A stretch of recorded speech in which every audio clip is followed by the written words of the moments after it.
हम आश्वस्त हैं। 4 की 4 लोकसभा, 6 की 6 विधानसभा, यानी कि चौका छक्का लगा। दुर्भाग्यपूर्ण है, देश का सबसे पुराना राजनीतिक दल आज चुनावी नतीजों से भाग रहा है, चर्चा से भाग रहा है। मुझे लगता है वो 2 बार हारने के बाद अब जब तीसरी हार स्वीकार करने के लिए तैयार नहीं है। उनके सोचने से, बोलने से हम लोग यहाँ पे रुक जाते हैं, तो शायद वो यूपी में भी रोक लेते और देश में भी रोक लेते। लेकिन सत्य ये है कि ये लोग जनता से कटे हुए हैं। 7वें मतदान का आखिरी पड़ाव, एक अहम पड़ाव। अनुराग ठाकुर हमारे साथ बने हुए हैं। सर, 4 बार आप जीत चुके हैं, 5वीं बार आप खड़े हो रहे हैं। एक लेवल ऑफ कॉन्फिडेंस है, उसको तो हम देख ही रहे हैं। आगे की चुनौती आप कैसे देखते हैं, क्योंकि आपके पास 2 पोर्टफोलियो हैं, स्पोर्ट्स भी है और इन्फॉर्मेशन एंड ब्रॉडकास्ट भी है, तो आगे के लिए क्या सोचें?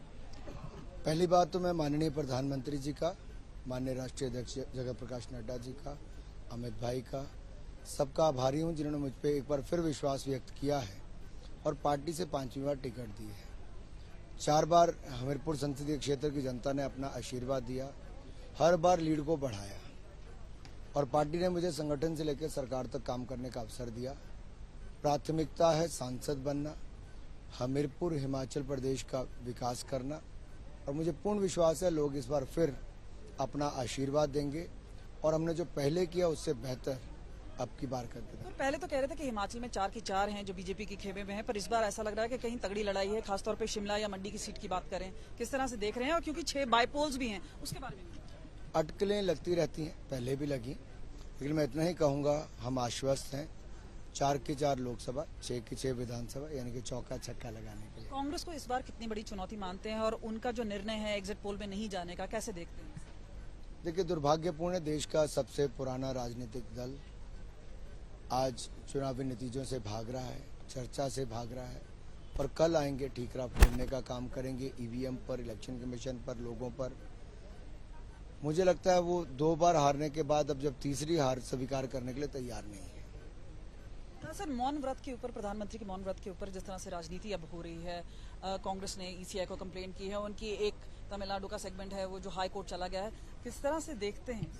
देखिए, प्रधानमंत्री जी अपनी जहाँ एक और विरासत में बहुत विश्वास करते हैं, वहीं दुनिया भर को अगर योग देने का काम यूनाइटेड नेशन जनरल असेंबली में प्रधानमंत्री बनने के बाद पहला काम ही वो किया वहाँ जाकर, और पूरी दुनिया ने उसको आम सहमति के साथ स्वीकार किया और रेजोल्यूशन पूरे देशों ने पास किया। ये एक बहुत बड़ा योगदान भारत का है।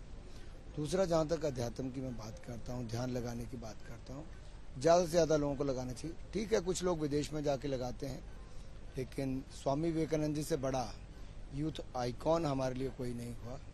आज भी 12 जनवरी को पूरा देश नेशनल यूथ डे मनाता है और युवा उनसे बहुत बड़ी प्रेरणा लेता है। और आज के युग में लोग नरेंद्र मोदी जी से भी उतनी ही प्रेरणा लेते हैं, जैसे मान लो जहाँ पे विवेकानंद जी ने ध्यान लगाया, वहीं पे अगर मोदी जी भी लगा करें तो बाकी भी जाएं, वहाँ पे जाएं, कहीं और जाएं, जिसको जहाँ सूट करता है वहाँ जाएं।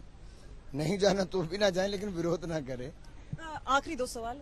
अखिलेश यादव ने जिस तरह से टिप्पणी की है और कहा है कि आप लोगों का प्रोपागेंडा रहता है, और अपने वर्कर्स को भी बोला कि 300 नहीं, ये तो 150 भी नहीं आता।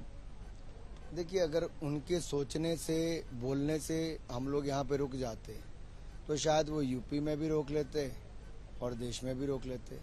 लेकिन सत्य ये है कि ये लोग जनता से कटे हुए हैं। ये धरातल के मुद्दों से बहुत दूर ये दल जा चुके हैं और इसलिए उनकी दुर्गति बार बार ऐसी हो रही है। यूनिफॉर्म सिविल कोड पे आप लोगों का हमारे इलेक्शन मैनिफेस्टो में है, हमारे संकल्प पत्र में है। एक बार विक्ट्री साइन आज तक के व्यूअर्स को अगर आप दिखा दें पहले से, और ये देखिए एक विक्ट्री साइन दिखा रहे हैं अनुराग ठाकुर, जो कि 2 पोर्टफोलियोज है ये हैं इनके पास, और खास तौर पे हमीरपुर में इतनी बड़ी चुनौती नहीं है, लेकिन हिमाचल प्रदेश की जो 4 सीटें हैं वहां पे 6 बाईपोल्स भी हैं।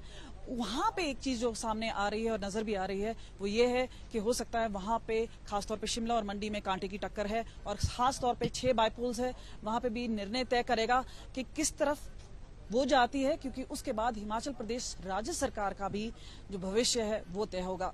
कैमरा पर्सन चांदीराम के साथ कमलजीत संधू, हमीरपुर, आज तक।